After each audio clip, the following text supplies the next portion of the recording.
মাউতকে বলবেন, মালাকুল মাউত কি অবস্থা? বলবে সব শেষ।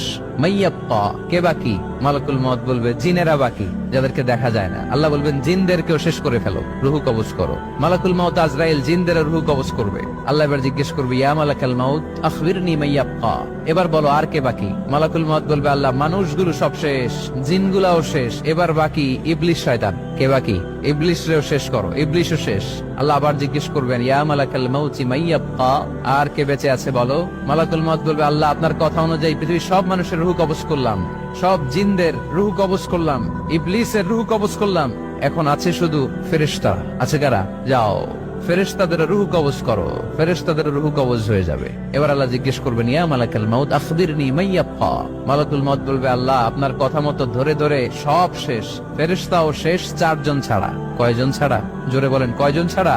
ইসরাফিল, জিব্রাইল, মিকাইল, আজরাইল। আল্লাহ এই 4 জন আমরা বাকি। আল্লাহ বলবে, যাও ইযহাব ইনতালিক ইলা জিবরিল ওয়াকবাদ রূহা, জিব্রাইলের রুহু কবজ করো। ইযহাব ইলা ইসরাফিল ওয়াকবাদ রূহা, ইসরাফিলের রুহু কবজ করো। ইযহাব ইলা মিকাইল ওয়াকবাদ রূহা, রুহু কবজ করো। ওই 3 ফেরেশতাও শেষ। এবার আল্লাহ তাআলা জিজ্ঞেস করবেন, ইয়া মালাকাল মাউত আখবিরনি মাইয়াব্বা, হে মালাকুল মাউত আর কে বাকি আছে বলো?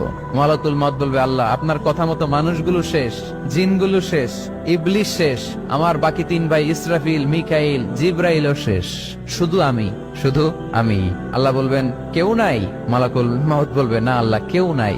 এবার আল্লাহ তাআলা বলবেন, মালাকুল মাউত তুমি তো সবাই রে মারছো, এবার তুমি মরো, এবার তুমি মরো, তুমি মরো।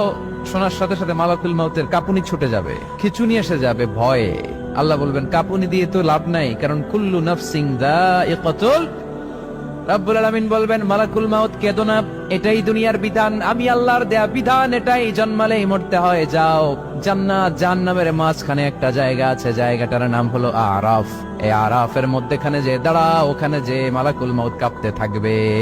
মালাকুল মাউত বলবে, আল্লাহ সৃষ্টির শুরুতে যদি জানতাম, সৃষ্টির শুরুতে যদি জানতাম সবাইকে মৃত্যুদান করার পরে, রুহু কবজ করার পরে আমাকেও মরতে হবে, তাহলে এই কঠিন দায়িত্বের ব্যাপারে আপনার কাছে ক্ষমা চাইতাম।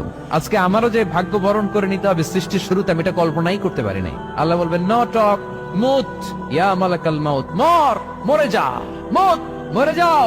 বলার সাথে সাথে মালাকুল মাউত এক বিকট চিৎকার হাঁকিয়ে মরে যাবে। মালাকুল মাউতের চিৎকারটা সেদিন এত ভয়ঙ্কর হবে, বিষ্ণু ইসা ইসলাম বলেন, ওই চিৎকারের আওয়াজ যদি পৃথিবীর মানুষেরা কান দিয়ে শুনতে পেত, তাহলে কিয়ামত সংগঠিত হওয়ার জন্য আলাদা করে ইসরাফিলের সিঙ্গার প্রয়োজন হতো না।